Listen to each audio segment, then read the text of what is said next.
ሰላም ውድ የዘ ሰክሬት ትሬኒንግ ኢንስቲትዩት ተማሪዎች ሰላም ለእናንተ ይሁን። እንዴት ናችሁ? ዛሬ ስፔሻል በሆነ መንገድ ከሶሻል ሳይንስ ተማሪዎች ጋር የሚገርም ቆይታ ይኖረናል። እንግዲህ ለናቹራል ሳይንስ ተማሪዎች ሾርት ኖት እያወጣን እንደሆነ አውቃችኋል። ከዚህ በፊትም ደግሞ የተለያዩ ሾርት ኖቶችን ቴሌግራም ላይ ለቀን አይታችሁ ወዳችሁት ለእኛስ እያላችሁ ነበር። ዛሬ 12ኛ ክፍል ኢኮኖሚክስ ዩኒት 1 ኮምፒተንሲ ቤዝድ የሆነ ሾርት ኖት ይዘንላችሁ መተናል ማለት ነው። ይህን ሾርት ኖት ስናዘጋጅላችሁ በአራት መንገድ ነው ያዋቀር ነው። መጀመሪያ ላይ ይሄ ዩኒት ምን አይነት ሜን ኮንተንቶች አሉት፣ ከነዚህ ሜን ኮንተንት ላይ ደግሞ ምን ያክል የዩኒቨርሲቲ ኢንትራንስ ኤግዛም ጥያቄዎች መጥተዋል የሚለውን ነገር እናያለን። በሁለተኛ ደረጃ ደግሞ ኮምፒተንሲውን ሊስት እናደርግላችኋለን። በእያንዳንዱ ሜን ኮንተንት ስር ምን አይነት ኮምፒተንሲዎች ነው ያሉት፣ ያንን ሜን ኮንተንት አጥታችሁ ሲጨርሱ ከናንተ ማወቅ የሚጠበቀውን ኮምፒተንሲ እናስቀምጥላችኋለን፣ ኦብጀክቲቭም ማለት ነው። በሶስተኛ ደረጃ ደግሞ ወደ ዋናው ሾርት ኖት እንገባለን። ሾርት ኖቱን ከመጽሐፍ ላይ እያነበብን ያዘጋጀንላችሁ ነው። ኤአይ ምናምን አልተጠቀምንም፣ ምክንያቱም ኤአይ ብዙ ስህተቶች ሊሰራ ስለሚችል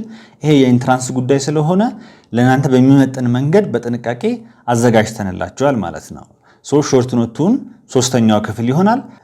ሾርት ኖቱ ሶስተኛው ክፍል ይሆናል። በአራተኛው ክፍል ደግሞ ሾርት ኖቱን ካጠናችሁ ሪቫይዝ ካረጋችሁ በኋላ በምን አይነት መንገድ ነው ጥያቄ ሊጠየቅ የሚችለው የሚለውን ነገር እንድታዩ ሳምፕል ጥያቄዎችን እናስቀምጥላችኋለን ማለት ነው። እነዚህ ሳምፕል ጥያቄዎች የዩኒቨርሲቲ ኢንትራንስ ኤግዛም ጥያቄዎች ናቸው። ስለዚህ አሁን ቀጥታ ወደ መጀመሪያው ክፍል እንገባለን ማለት ነው። መግቢያ ላይ እንዳሳወቅኳችሁ የመጀመሪያው ክፍል የሚሆነው ይሄ ዩኒት ምን አይነት ሜን ኮንተንት አለው፣ ከነዛ ሜን ኮንተንት ደግሞ ምን ያክል ዩኒቨርሲቲ ኢንትራንስ ኤግዛም ጥያቄ ወጥቷል የሚል ነው። የ12ኛ ክፍል ኢኮኖሚክስ ዩኒት 1 ሶስት ሜን ኮንተንቶች አሉት። እዚህ ጋር እንደምታዩት ሶስቱ ሜን ኮንተንቶች ተቀምጠዋል። እንግዲህ የሶሻል ሳይንስ ኢኮኖሚክስ ላይ የ2016 እና የ2017 ላይ ነው የዩኒቨርሲቲ ኢንትራንስ ኤግዛም ጥያቄ ወጣው። ከዚህ ዩኒት 24 የዩኒቨርሲቲ ኢንትራንስ ኤግዛም ጥያቄዎች ወጥተው ነበር ማለት ነው። እነዚህ ጥያቄዎች እንዴት ተዘጋጁ ስንል ኮምፒተንሲ ቤዝድ የሆነ ጥያቄ ነው የተዘጋጁት። አሁን የመጀመሪያውን ክፍል በዚህ መንገድ አዘጋጅተንላችኋል። ለምንድን ነው እዚህ ጋር ይሄ ማስቀመጥ የተፈለገ ከተባለ ስታጠኑ ከዚህ ሜን ኮንተንት ውስጥ ጥያቄ እንደወጣ አእምሯችሁ ውስጥ እንዲቀረጽ ስለምንፈልግ ነው፣ ትኩረት እንድትሰጡ ስለምንፈልግ ነው ማለት ነው። ስለዚህ የመጀመሪያውን ክፍል በዚህ መንገድ እንጨርሳለን። አሁን ደግሞ የምናየው የዚህን ሾርት ኖት ሁለተኛው ክፍል ይሆናል ማለት ነው። ሁለተኛው ክፍል እያንዳንዱ ሜን ኮንተንት ምን አይነት ኮምፒተንሲ ያለው የሚለውን ነው። በዚህ ስር የተቀመጡ ኮምፒተንሲዎች አሉ ወይም ኦብጀክቲቮች አሉ። ይሄንን አጥንታችሁ በሚጨርሱበት ሰዓት ከናንተ የሚጠበቀው ማለት ነው። እንደምታዩት እዚህ ጋር ሊስት አድርገናቸዋል። እዚህ ጋርም ኮምፒተንሲው ይሄ ነው ማለት ነው። በዚህ ስርም እንደምታዩት ሁለት ኮምፒተንሲዎች ተቀምጠዋል ማለት ነው። ቅድም ያየናቸው 24ቱም ጥያቄዎች እዚህ ላይ ቤዝድ ሆነው የተዘጋጁ ናቸው ማለት ነው። የዚህ ሾርት ኖት ሁለተኛው ክፍል ይህንን ይመስላል። አሁን ደግሞ የዚህ ሾርት ኖት ሶስተኛው ክፍል ወይ ዋናውን ክፍል ነው የምናየው። በዚህ ክፍል የምናደርገው ምንድነው? በሁለተኛው ክፍል ላይ እያንዳንዱን ሜን ኮንተንት አስቀምጠን በስሩ ያሉ ኮምፒተንሲዎች አስቀምጠናል አይደል? በእያንዳንዱ ሜን ኮንተንት ስር ያሉትን ኮምፒተንሲዎች ዲቴል በሆነ መንገድ እናብራራላቸዋለን ማለት ነው። የመጀመሪያው ሜን ኮንተንት 1.1 በዚህ ስር የመጀመሪያው ኮምፒተንሲ ዲፋይን ማክሮ ኢኮኖሚክስ የሚል ነው። እዚህ ጋር እንደምታዩት ማክሮ ኢኮኖሚክስ የሚለውን ዲፋይን አድርገን በሚገርም መንገድ አስቀምጠንላችኋል። ሲቀጥል ደግሞ ያለው እዚች ጋር ማክሮ ኢኮኖሚክስ ከማይክሮ ኢኮኖሚክስ በምንድነው የሚለየው የሚለውን ነገር በሚገርም መንገድ አስቀምጠንላችኋል። እዚህ ጋርም ደግሞ በቴብል መልክ በቴብል እዚህ ጋር ገልጸንላችኋል። ይሄንን ከተረዳችሁ በኋላ ከዚህ ኮምፒተንሲ ምን አይነት ጥያቄ ወጥቷል የሚለውን ነገር እናያለን ማለት ነው። እንደምታዩት እዚህ ጋር ከመጀመሪያው ኮምፒተንሲ የወጡ ጥያቄዎች አሉ፣ ሳምፕል ጥያቄዎች አሉላችሁ። የመጀመሪያው እንደምታዩት which one of the following is branch of economics that studies about the aggregate behavior of the economy ይላል። ስለዚህ ይሄን ነው የቅድም ካጠናችሁ በቀላል መንገድ መመለስ ትችላላችሁ ማለት ነው። እዚህ ጋር ያለውን የ2016 ዩኒቨርሲቲ ኢንትራንስ ኤግዛም ጥያቄም መመለስ ትችላላችሁ። ባጭሩ እዚህ ጋር አሁን እነዚህ ሁለቱ ጥያቄዎች መስራት ትችላላችሁ ማለት ነው። የቅድሙን የመጀመሪያውን ኮምፒተንሲ በደንብ አድርጋችሁ ከተረዳችሁ ማለት ነው። ሁለተኛው ኮምፒተንሲ ደግሞ እንደምታዩት እዚህ ጋር explain the focus area of macro economics ነው የሚለው። እዚህ ጋር ደስ በሚል መንገድ አስቀምጠንላችኋል። ይህንን ኮምፒተንሲ እንደጨረሳችሁ የዩኒቨርሲቲ ኢንትራንስ ኤግዛም ጥያቄ ደግሞ እዚህ ጋር አለ። እንደምታዩት ለሳምፕል ነው እዚህ ጋር ያስቀመጥንላችሁ። ያስቀመጥንበት ምክንያት እዚህ ጋር ካጠናችሁ በኋላ ዝም ብላችሁ ከምታልፉ በምን አይነት መንገድ ነው የምትጠየቀው የሚለው ነገር እንድታውቁ ስለምንፈልግ ነው ማለት ነው። እንደምታዩት እዚህ ጋር የመጀመሪያው ጥያቄ which one of the following is the focus area of macroeconomics ይላል። እዚህ ጋር ሊስት አድርገናቸዋል። በቀላሉ በቃ እዚህ ጋር መመለስ ትችላላችሁ ማለት ነው። እዚህ እነዚህን ካያችሁ ይሄኛውን ኤ ብላችሁ መመለስ በጣም ቀላል ነው የሚሆንላችሁ ማለት ነው። ይሄንን በዚህ መንገድ ታያላችሁ። ሶስተኛው ኮምፒተንሲ ደግሞ ሊስት ዘ ሴንትራል ማክሮ ኢኮኖሚክ ኩዌስችንስ ይላል። እንደምታዩት እዚህ ጋር በሚገርም መንገድ ሊስት አድርገንላችኋል። ከዛ ሲቀጥል ዲስክራይብ ዋት ዘ ተርም ጂዲፒ ኤንድ ጂኤንፒ ሪፕሬዘንት ይላል። እዚህ ጋር ይሄንን በሚገርም መንገድ ሊስት አድርገንላችኋል ማለት ነው። ይሄንን ከተረዳችሁ በኋላ ከዚህኛውን ጥያቄ ስላልወጣ ምንም ማድረግ አትችሉም። ጥያቄ ባይወጣም በምን አይነት መንገድ እንደምትጠየቁ ከዚህ በፊት የወጡ ጥያቄዎች ቅድም አሳይተናችኋል። በዛ መንገድ ራሳችሁን ማዘጋጀት ነው ማለት ነው። እዚህ ጋር ያለው ኮምፒተንሲ ደግሞ ሌላኛው ራይት ዳውን the 3 approaches to measure GDP ይለናል። እዚህ ጋር ሊስት አድርገንላችኋል። እንደምታዩት 1 2 3 አፕሮቾች አሉ። እነዚህ 3 አፕሮቾች በሚገርም መንገድ እዚህ ጋር አስቀምጠንላችኋል።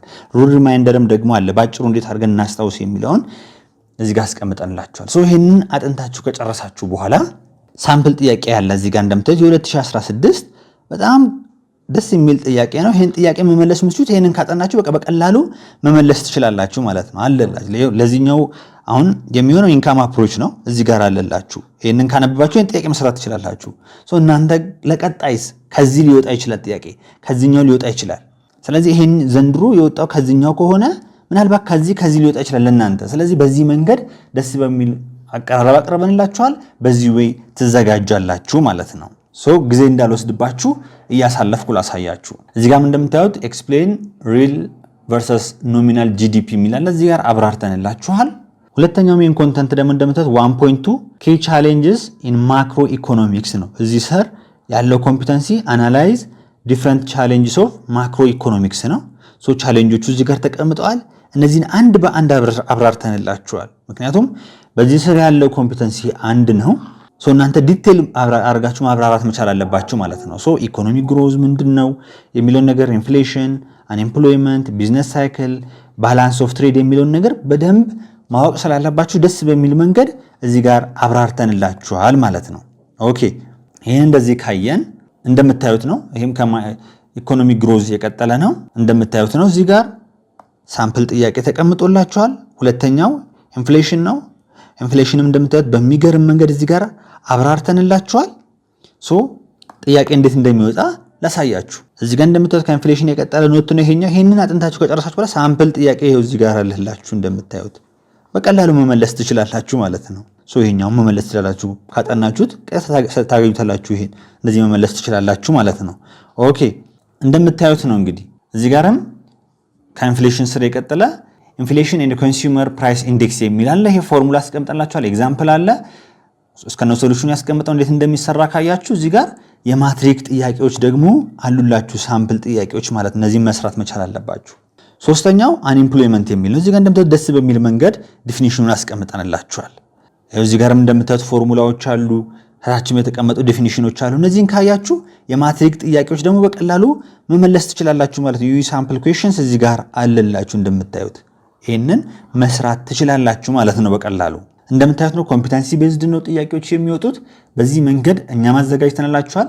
እንደምታዩት ቢዝነስ ሳይክል ላይ የሚገርም ዲፊኒሽን ማብራሪያዎች ያስቀምጠናል። ከታች ላይ ደግሞ ሳምፕል ጥያቄ አለ። እንደምታዩት ይሄን ሳምፕል ጥያቄ ትሰሩታላችሁ ማለት ነው። ባላንስ ኦፍ ትሬድ እንደምታዩት የሆነ ዲፊኒሽኑ ያስቀምጠናል። የሚገርም ማብራሪያ ያለው ሳምፕል ጥያቄም ደግሞ እዚህ ጋር እንደምታዩት አለላችሁ። ባጭሩ በዚህ መንገድ ከተዘጋጃችሁ የማትመልሱት ጥያቄ አይኖርም ማለት ነው። 1.3 ደግሞ ወይም ሶስተኛው ሜን ኮንተንት the schools of thought in macro economic analysis የሚል ነው። እዚህ ጋር የተለያዩ ቲዮሪዎች አሉ። እነዚህን በደንብ ከተረዳችሁ የማትሪክ ጥያቄ በቀላሉ መመለስ ትችላላችሁ ማለት ነው። እንደምታዩት በሚገርም መንገድ ነው ያስቀመጥንላችሁ። እንደምታዩት ነው የማትሪክ ጥያቄ እንደምታዩት ታች ላይ ሳምፕል ኢኩዌሽንስ የሚል አለ። በጣም ብዙ 7 ጥያቄዎች ነው ከዚህኛው ብቻ ያለው ከሶስተኛው ሜን ኮንተንት ማለት ነው። በዚህ መንገድ ነው የምትዘጋጁት። ነገ ደግሞ ሂስትሪ ዩኒት 1ን የምንለቅላችኋል። ከዛ ጂኦግራፊ እያለን የምንሄድ ይሆናል። በምንችለው አቅም ሁሉ ከእናንተ ጋር ነው የምንሆነው። እናንተ በርቱ። እኛም ብቻ መጠበቅ አይደለም ያለባችሁ። ይሄን ወይ ያሳየናችኋል፣ በዚህ ወይ መዘጋጀት ደግሞ አለባችሁ ማለት ነው። በራሳችሁ በዚህ ወይ ማጥናት መቻል አለባችሁ። የኛ የደረሰልን ያቅማችንን ሁሉ እናደርጋለን። ከወደዳችሁት ኮመንት ማድረግ፣ ቪዲዮን ላይክ ማድረግ ለጓደኞቻችሁ እንደርስ ሼር ማድረግ እንዳትረሱ ለማለት እወዳለሁ። አመሰግናለሁ። ሰላም ሁኑ።